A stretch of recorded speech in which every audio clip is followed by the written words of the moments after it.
మీ అందరికీ కూడా ముందుగా బోనాల పండుగ శుభాకాంక్షలు. మరి బోనాన్ని చేయడం వెనుక ఉన్న విశిష్టతను, వాటి యొక్క సాంప్రదాయాన్ని, మరి బోనాన్ని ఎందుకు చేస్తాము అనే విషయాన్ని కూడా మనం తెలుసుకుందాము. బోనం యొక్క చరిత్రని కూడా తెలుసుకుందాము. బోనాలు అనేది తెలంగాణలోని ముఖ్యమైన పండుగలలో ఒకటి. ఇది ప్రధానంగా ఆషాఢ మాసంలో అయితే జరుపుకుంటారు. ఈ పండుగను ప్రత్యేకంగా మహంకాళి, ఎల్లమ్మ, పోచమ్మ అమ్మవార్లకు అంకితం చేస్తారు. మహిళలు అమ్మవారికి బోనం అనే ప్రసాదాన్ని చేసి తీసుకెళ్తారు. బోనంలో అన్నము, పాలు, బెల్లం వంటి పదార్థాలు వేసి వండుతారు.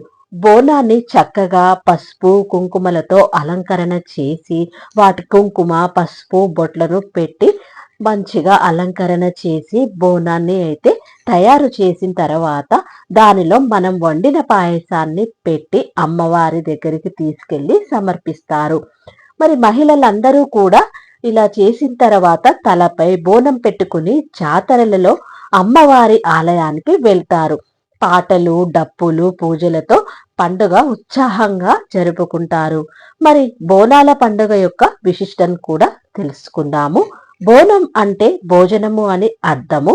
మహిళలు తమ తలపై మట్టి లేదా ఇత్తడి పాత్రలతో పాయసం వండి బోనాన్ని పసుపు, కుంకుమలతో అలంకరణ చేసి వండిన పాయసాన్ని పెట్టి వేపాకులతో అలంకరించి దానిపై మట్టి ప్రమిదలలో దీపాన్ని వెలిగించి పెట్టి భక్తితో అమ్మవారి ఆలయానికి తీసుకెళ్లి సమర్పిస్తారు. తొలి బోనం ఆషాఢ మాసంలో మొదలవుతుంది. మొదటి బోనం చారిత్రక గోల్కొండ కోటలోని జగదాంబిక అంటే ఎల్లమ్మ అమ్మవారికి సమర్పిస్తారు. అమ్మవారికి సోదరులుగా భావించే పోతురాజుల దరువులకు అనుగుణంగా చేసే నృత్యాలు, విన్యాసాలు ఈ జాతరకు ప్రత్యేక ఆకర్షణగా నిలుస్తాయి. గోల్కొండ కోటలో జరిగే బోనాలు చూడడానికి చాలా మంది భక్తులు కూడా అధిక సంఖ్యలో పాల్గొంటారు. ఇంకా చాలా దూరం నుంచి కూడా వస్తూ ఉంటారు. పోతురాజుల విన్యాసాలు రకరకాలుగా జరుగుతూ ఉంటాయి. అక్కడ జరిగే విన్యాసాలు చూడడానికి కూడా భక్తులు అధిక సంఖ్యలో అయితే పాల్గొంటారు. మరి బోనాల యొక్క చరిత్రను కూడా మనం ఇప్పుడు తెలుసుకుందాము. 1813 సంవత్సరంలో హైదరాబాద్ లో ప్లేగ్ వ్యాధి వచ్చినప్పుడు వ్యాధి నివారణ కోసం మహంకాళి అమ్మవారికి బోనాలు సమర్పించడం ప్రారంభమైంది. అప్పటి నుండి కూడా ఈ ఆచారం కొనసాగుతూ వస్తుంది. మరి పండుగ చివరి రోజున రంగం అంటే భవిష్యవాణి కార్యక్రమాన్ని నిర్వహిస్తారు. ఇందులో భవిష్యత్తును కూడా తెలియజేస్తారు. 2014లో తెలంగాణ యొక్క రాష్ట్ర ప్రభుత్వము ఈ పండుగను అధికారిక రాష్ట్ర పండుగగా నిర్వహిస్తోంది. ఉజ్జయిని మహంకాళి దేవాలయం అంటే సికింద్రాబాద్ లో ఉండే ఉజ్జయిని మహంకాళి అమ్మవారి యొక్క దేవాలయం, లాల్ దర్వాజా, గోల్కొండ కోటలో ఈ పండుగలు అంగరంగ వైభవంగా జరుగుతూ ఉంటాయి.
మరి బోనం ఎందుకు చేయాలి, ఎలా చేయాలి, వాటి యొక్క చరిత్రను విశిష్టతను గురించి తెలుసుకున్నారు కదా. మరి మన వీడియో గురించి మీరేమనుకుంటున్నారో కామెంట్ చేయండి. వీడియో నచ్చితే లైక్ చేయండి, అందరికీ షేర్ చేయండి. మన ఛానల్ ని తప్పకుండా సబ్స్క్రైబ్ చేసుకోండి అబ్బా.